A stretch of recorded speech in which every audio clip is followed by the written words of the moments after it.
Have you thought that entertainment law might be the perfect job for you, but you're not exactly sure what it is or what it means to practice it? Well, then you're in luck because that's exactly what we're diving into in today's video. Hey guys, if you're new here, I'm Angela Vorpahl of angelavorpahl.com and the Law School Network Facebook group. And I decided to create this series because there are literally hundreds of different types of law out there, and the vast majority of us have no idea what it means or looks like to actually practice them. So before we dive in, make sure you fill out the what type of law should I practice quiz so that you can get a sense for where your natural talents and abilities and interests may lend themselves in a particular practice area. And once you've done that, be sure to smash that like button and let's go. So to walk us through entertainment law, what it is and what it looks like to practice it are Alexa and Nicole. They are the incredible duo who by day are entertainment lawyers for Amazon Studios and by night are the co-hosts of the amazing Legally Judgy podcast where they share their knowledge about entertainment law with comedy and candor so that you guys can learn a little and laugh a lot. So Alexa and Nicole, thank you guys so much for being here. Of course, we're happy to be here. Yeah, thank you so much for having us. I was very excited about this. This is a little more fun than what we usually would be doing right now anyway. Yeah. Oh my gosh, I know. I just heard that you guys got off a call and I'm so glad that you guys were able to be here. So we'll get right to it. 10-second down and dirty version of what entertainment law is. Can you give us that kind of high level overview? Sure. Me? You go. I'm feeling a little down and dirty right now, so I'll handle this one. So entertainment law can mean a bunch of different things. For us, it means representing a studio, and we are negotiating and drafting agreements for, or against, I should say, actors, producers, directors, writers, essentially the above the line talent on TV series and movies. Okay, awesome. And then a slightly longer version of kind of what that might look like, sort of day to day or week to week, or some of the big projects that you guys generally tend to work on. Yeah, so essentially, I mean, worth noting here too that we're now actually business affairs executives. So each studio differs a little bit. Some have bifurcated departments essentially. So you have the legal department and then you have business affairs that are separate. Whereas other studios, they'll be combined. And what that basically means is BA, we call it, for business affairs, we negotiate the numbers. We're just doing like, okay, how much are we going to pay you for a pilot script or, whatever, an episodic fee. And then when the deal closes, we hand it off to the legal department and then they'll actually draft those agreements. And so again, if you're in a role that's combined, you're doing it beginning to end. But where we work, Amazon Studios, we are bifurcated. So we started out in the legal department where, BA would close deal terms with an actor or a writer or producer, director, whoever. And then we'd take it over and then we'd get into drafting and again, negotiating because it's very convenient. Talent likes to reopen deal terms, I'll say, try to take another bite at the apple, we call it. And then we just graduated from legal.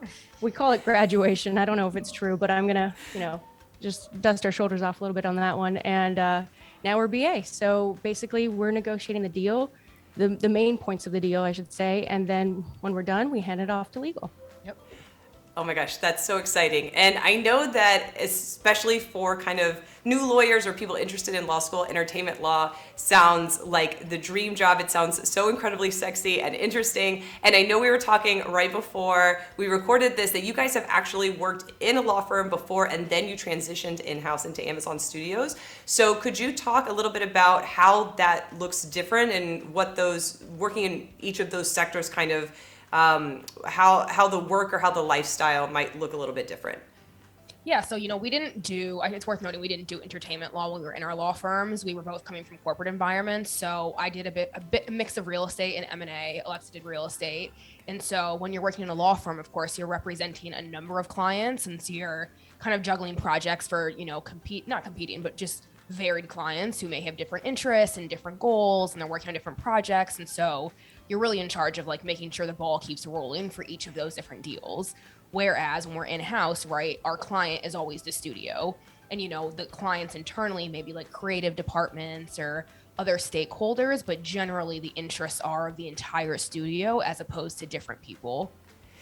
So looking at that dichotomy of law firm life versus in-house life, can you share with us a little bit about the difference of how much you worked when you were at a law firm versus how much you work in-house now?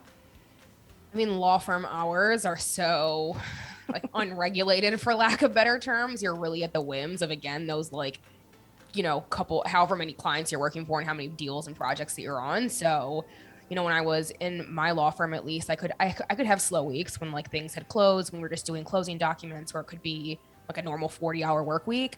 But then if I was in the throes of some like crazy merger acquisition, I could easily work like 100 hours a week. So very, very varied, for lack of better terms. Whereas in-house, it's definitely it's more regulated, of course.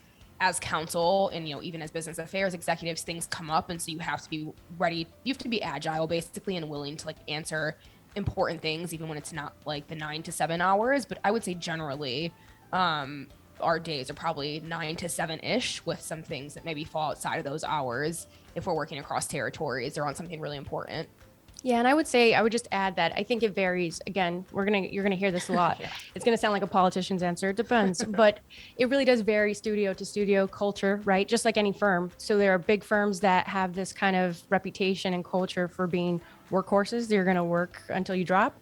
But then there are what they call lifestyle firms. I personally have always been a little skeptical of that, because I'm just thinking, well, you're still a law firm. That's how you make your money at the end of the day. But I do think that there are firms that make an active effort, to have better, see, I'm so traumatized still. It's the PTSD coming through, to have a better work-life balance. And also my experience too, ebbs and flows, especially in real estate, where it's very cyclical. So like end of year closing, people want to get their deals done before the new year. So that basically your December is kind of screwed, for lack of a better term.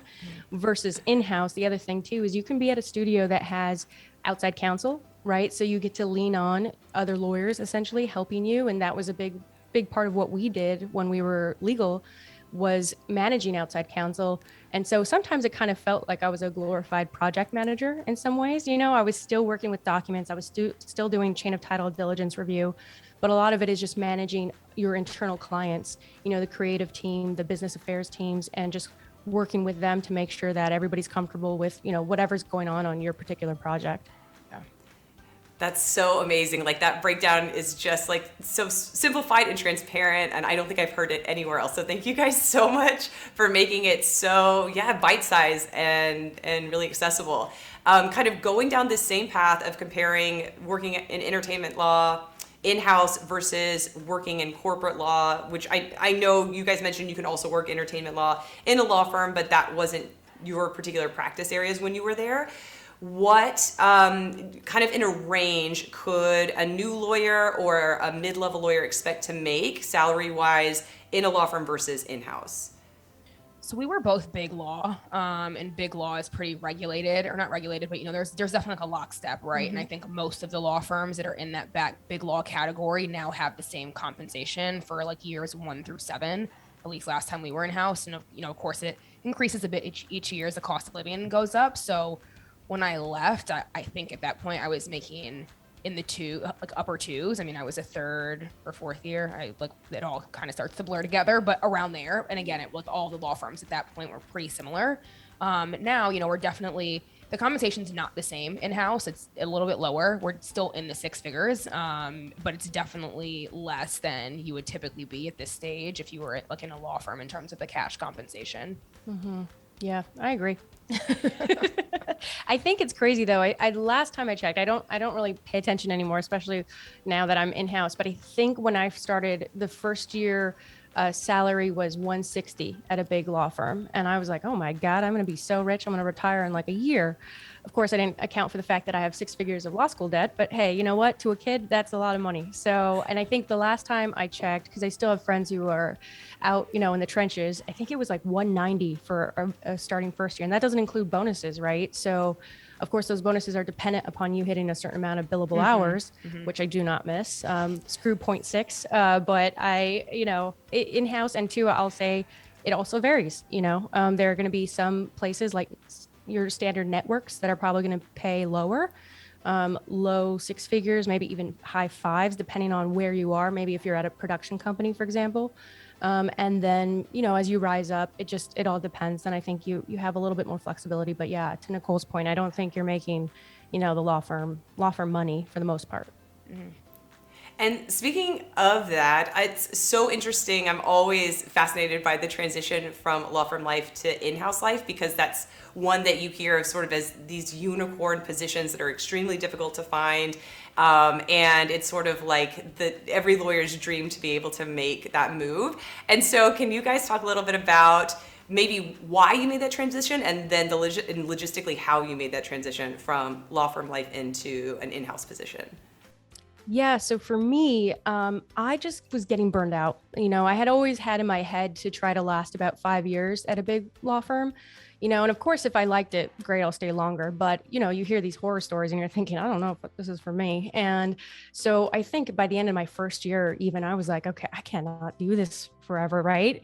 And especially at every age I get older, I'm like, my body, it's not what it was. And I'm like 26, but at the time, I'm like, you feel like an old lady when you're just sitting there for like 14 hours glued to your desk. So I had, by my third year, thought I need to get, so I was working with an external recruiter. You're going to, everyone out there, you're going to get so many recruiter emails, asking you if you're looking to move, because they make money when you do. And so finally I started working with one. I would talk to a lot of them. It's also good just to talk to them, right? Because you can figure out what market is like at other firms and all that. But I talked to one and I had said, I'm interested in going in-house. And she said, well, that's going to be very difficult. You need to go to another law firm, really, or try your best. You could keep applying. But basically the message was, I don't really land you. That's not my job to land you at an in-house spot. So I said, okay, fine. And I started applying on my own to all the various studios. And it was tough because I was a real estate lawyer, and who wants to hire a real estate lawyer to do entertainment? And stroke of luck. It's one of those stories where I remember being a law school student and hearing like, how am I going to get lucky like this? And this is literally what happened. That same recruiter ended up going in-house for Amazon as a recruiter, remembered me, and about 3 months later contacted me and was like, hey, are you still interested in going in-house? I was like, let me think. Yes, please. And so she was able to get me the interview, which, by the way, I didn't get initially. I was told that I was too young to come back when I had at least 4 years of experience. I had 3. And then a few months later, got a call from Amazon and they said, hey, you know what? We opened up a new position. It's called Associate Corporate Counsel, and it's made for people with 3 years. So essentially, if you want it, you can come. And I said, yes. And I just sprinted really all the way there. Yes, please. Not desperate at all. Oh my gosh. That's amazing. That's amazing. Thank you so much for sharing that with us. And Nicole, how about you? Yeah. So similarly, so I went to Penn for law school. I went to UPenn. And so like Lexa said, there was definitely this like rumor of always, you need to be in a firm for 5 years before you can go in-house. So I went into my firm days thinking that, but after having done M&A in big law for more time than I would have liked and sleeping under my desk a couple of times, I was like, I can't do this. I'm done. Like I figured out how to manage deals. I know how to negotiate. I know that I can be useful elsewhere. Similarly to her as well, I spoke with a couple recruiters who basically all said that I would need to switch career paths in terms of going from M&A into a more IP focused group to do entertainment law. And that wasn't something that I really felt was going to be beneficial, because I knew like I had enough people in the entertainment industry who were like, the IP things that you would do in a law firm group are not going to translate the way that you think they will to in-house. And so I stopped working with some of those recruiters and started to apply on my own. And so I ended up going to CBS Sports Network first. And the GC of that group was actually a former big law attorney. And so he was always very pro, like, I know that you've got the training and the skills that you need to be successful. I can teach you the content and we can do those things together. And, the learning curve will be high at first, but then you'll get it. And that was kind of how that happened. And then after, it was really like life circumstances that brought me to Amazon Studios. My husband's job moved him out to LA. And so, working for a New York based network just wasn't really working like lifestyle wise. So then I ended up at Amazon Studios with Alexa. Oh yeah. And now and have birthed the most amazing podcast of all time. Yes. We try. Would not have expected that when we first met, but here we are. Yeah. Right. Did not think the kitchen cooler talk of like, how was your weekend would turn into this, but here we are. Amazing. That's so amazing. Oh my gosh, thank you guys so much for sharing that incredible journey. It was really interesting for me to hear, just as someone who's only worked in a law firm and always have heard of these stories of transitioning to in-house. And so I know it's going to be incredibly helpful to so many people out there listening. And I wanted to also ask you guys, if you're open to it, if you would tell us the most fun part of your job and the worst part of your job from your perspective. Yeah, I mean, I think the most fun part, at least for me, is that it's exciting to be a part of deals. And this is actually I think this applies from being in-house counsel when we both were legal, as well as being business affairs executives. I like that there's a thing that comes out of what I do. Like, you know, at least the things that go into production, right? Like I know that all of these deals and agreements that I negotiated turn into a movie because I'm on the movies team. And so it's nice to see something concrete come out of it, because I think sometimes in like M&A, right, it's like, yeah, these companies merge, but like there's something to look at here. So, different. Obviously the news reports were exciting, but I like that I see a product come out of it. Did you say the worst part? Or did you just ask? Oh yeah, and the worst part. Okay, yeah. sorry. I was like, did I hear it or did I not? I think the most difficult part is negotiating with agents and reps. And I understand, of course, that they're doing the best that they can for their clients. And so they have to ask for the moon and the stars. But sometimes you're like, okay, like we've done this. We've sent something back 20 times. I think we're done now. Like, let's all be reasonable humans. Mm-hmm. So it definitely keeps me on my toes, and it can be challenging. But again, I understand what they're doing. Sometimes it's just frustrating. Yeah. Yeah. So the favorite part, it's similar. I think the glitz and the glam of it all. I still remember one of my first days and walking on to the lot and thinking, this is really cool, because as a kid, just Hollywood, who's not excited by that, the cameras and all that. And you kind of learn like the behind the scenes stuff, right? How it works. So I actually would say probably the most exciting part is just, I'm kind of nerdy. Nicole will tell you completely. So I like to hear, the creative process even, or production, and how much goes into making, I'm on the TV side, so into a TV show. It's crazy because you see the finished product at home on your couch and you're thinking like, I don't even know. I actually would never have realized like how much work down to the minute details that goes into even one shot of a TV series. And so it's cool to be part of that. And to Nicole's point, I agree. It's cool to say, oh, wow, I had a small role in that. I did something. Very small. We don't get credits, of course. No one's rolling our names on the opening scenes, Not but yet. In my head they are. So that's all that matters. And then the worst part, completely agree with Nicole. It is dealing with certain talent agents and reps. And, they're a little bit different than the people I worked opposite from when I was in real estate. I don't know what it is. It might be the egos, but you didn't hear it from me. Where, you're kind of being, and we try to be very friendly about it. That's Amazon's claim to fame. We're talent friendly.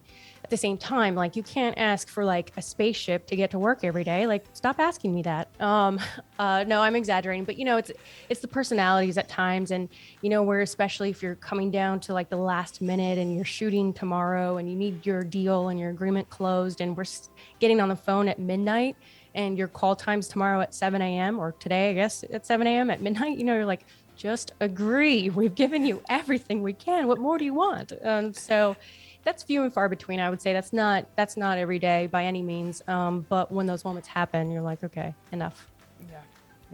Yeah, no, that makes total sense. Thank you guys so much. And the last question I wanted to ask you is, what steps did you take in law school or right after law school to set yourselves up for a career in entertainment law? I know neither of you guys started in entertainment law at your law firm. And so just curious, was there anything that you did during the law school process or right after that kind of led to where you got to today?